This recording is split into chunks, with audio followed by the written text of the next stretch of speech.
The sad reality of having to spend your entire life isolated away inside of a cave all by yourself, unable to move or free yourself for that matter. This was the sad reality of Kokichi Muta, or better known as Mechamaru. But exactly why was this the case? Simply put it, Kokichi was stuck in such a fragile state as a result of his heavenly restriction. What does this exactly mean though? A heavenly restriction, just as the name implies, acts as a restriction that affects someone's ability to use cursed energy in exchange for limitations or improvements to their body. For example, contrasting Kokichi, Toji is limited to 0 cursed energy in exchange for enhanced physical abilities. This is what allows him to be so powerful in the anime. And in the extreme case for Kokichi, his physical prowess has been exchanged to the point where he can't even feel anything below the waist, not being born with a right hand, and unable to even go outside due to the harmful effects the sunlight and moonlight has on his body, which he describes as feeling like every pore in his body is being stabbed at constantly. But on the flip side, Kokichi is able to use a vast amount of cursed energy, which he can only utilize through his puppets, kind of like a bedridden puppet user from Naruto. Kokichi wished that he could live life as a regular person like everyone else, and even stated himself that he would give up every ounce of cursed energy if he could to achieve this goal. But despite being forced to live through puppets, this made him take on the persona that you can see in Mechamaru as a quiet and reserved robotic individual. And despite the sad reality, he was actually able to connect with one person though,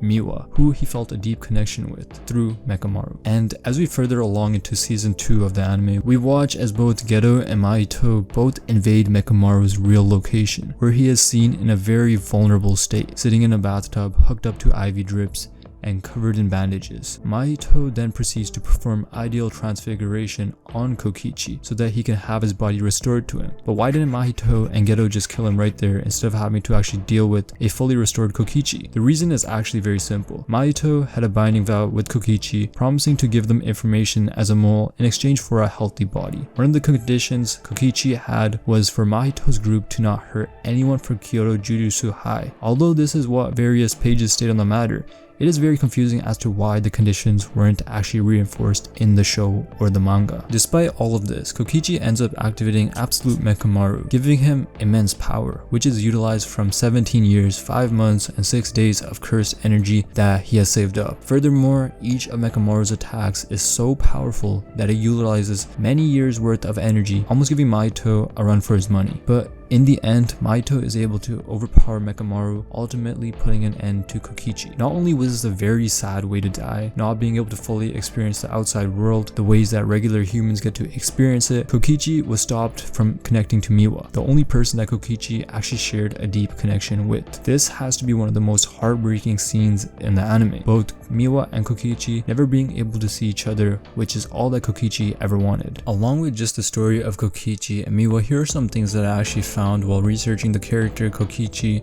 that you might find interesting. The character design of Kokichi in his weakened physical form when he was wrapped up in bandages was the character design that Atakumi really wanted to create for the character. But as he kept this in mind, at the end of chapter 38, he reveals that eventually this character began to look like Shishio from the anime Rurouni Kenshin, where then he just gave up and just decided to go with it. Along with commonalities, Kokichi's character when he is healed by Mahito looks a lot like Speedo Sonic from One Punch Man, which is probably where Atakumi got his inspiration from for this character. Another very common and obvious reference was how similar Ultimate Mechamaru is to the robots in Neon Genesis Evangelion.